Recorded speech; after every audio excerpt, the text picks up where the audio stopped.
Apple's new iPhone is here and is thinner than ever. I'm of course talking about the iPhone Air. But what did it cost to make the phone this slim? And we'll go for GSM Arena and let's find out in our iPhone Air review.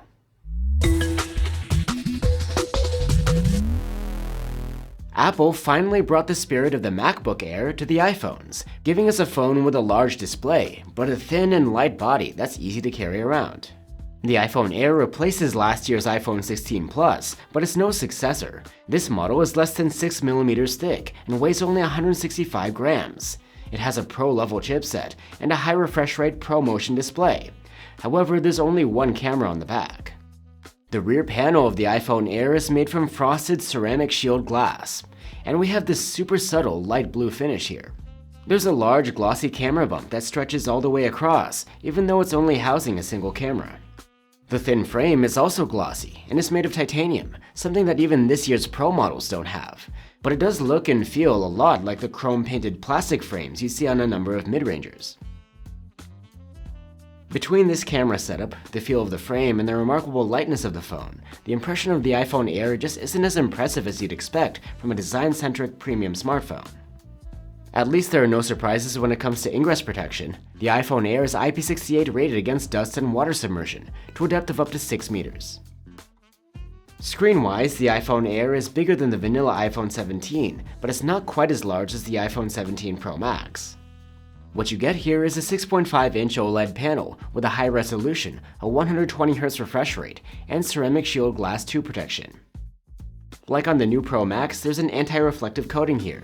This means less glare and better legibility out in the sun. With our standard testing procedure, we measured a max brightness of 780 nits with the manual slider, and this boosted to just under 1000 in auto mode. While this is rather unimpressive, the display is able to light up smaller patches to much higher levels. And even at normal levels, the anti-glare coating makes the screen perfectly usable, even in the bright sun outdoors. The iPhone Air's 120Hz refresh rate makes swiping and scrolling appear much smoother than on last year's non-Pro iPhones, which were using the outdated 60Hz screens. And this display is able to dial down all the way to 1Hz when you stop interacting with it to save energy. The screen looks great. It's contrasty and sharp. As other iPhones before it, it supports HDR10 and Dolby Vision video playback. And of course, you get that large cutout for the selfie camera and 3D TOF sensor. This enables Apple's secure Face ID, which is used for biometrics and unlocking the phone, as there's no fingerprint reader. Apple's dynamic island functionality is back. The display is able to show info and shortcuts in the space surrounding the cutout. One area in which the iPhone Air falls behind, though, is the speaker quality, which is a consequence of this thin form factor. Rather than stereo speakers, or even a bottom-firing speaker, the audio here only comes out of the top, at the earpiece. It isn't that loud, scoring just average on our loudness chart. Worse yet, its sound is flat, thin, and lacking in bass. You can listen for yourself through our comparison tool linked below. Like other recent iPhones, the iPhone Air has a hardware key for shortcuts. You can choose from a number of predefined actions for it, or even set up your own custom shortcuts. One thing worth mentioning is that the iPhone Air misses out on the faster USB 3.2 transfer speeds of the Pro models. It just uses USB 2.0. And for storage options, you can get the phone with 256 gigs, 512 gigs, or a terabyte on board. As expected, that's not expandable through microSD. The interface of the iPhone Air is Apple's new iOS 26, which brings the new liquid glass design language. This features larger icons on the home screen, as well as a bubble-like theme across the OS. Many elements are now rounded and partially transparent, with brightened outlines and borders. It's quite different and something that takes getting used to.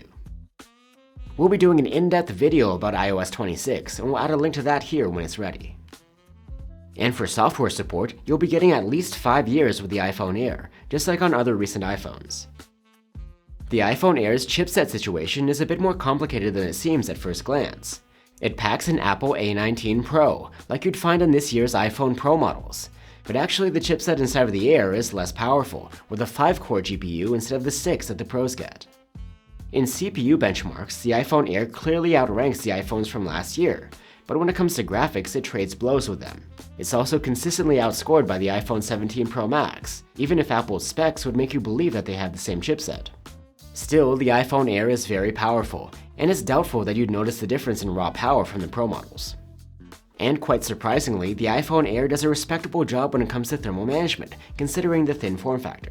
In our prolonged stress test, the CPU throttled down to 76% of maximum, a better showing than other thin phones like the Galaxy S25 Edge.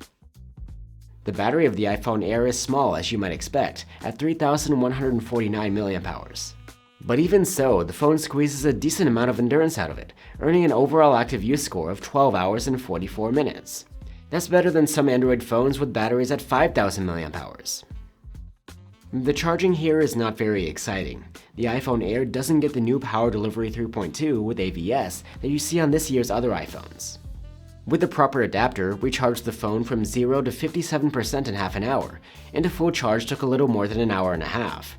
It's even more disappointing considering how small the battery is. The phone also has support for reverse wired charging and Qi2 wireless charging. And now we move on to the camera quality. The iPhone Air uses the same 48-megapixel main camera as the vanilla iPhone 17. You get a hardware key for camera controls here, just as on other recent iPhones. You can use it to launch the camera, adjust controls, and to shoot without needing to touch the display. The iPhone Air's main cam produces great photos during the day. You get excellent contrast and dynamic range. Colors are accurate and not oversaturated, and the detail levels are quite good, though some fine details like faraway foliage aren't perfect when viewed up close. The photos we took of people look natural and consistent across lighting scenarios. You get plenty of detail, and skin tones are well rendered. And the dedicated portrait mode produces a very natural-looking bokeh effect.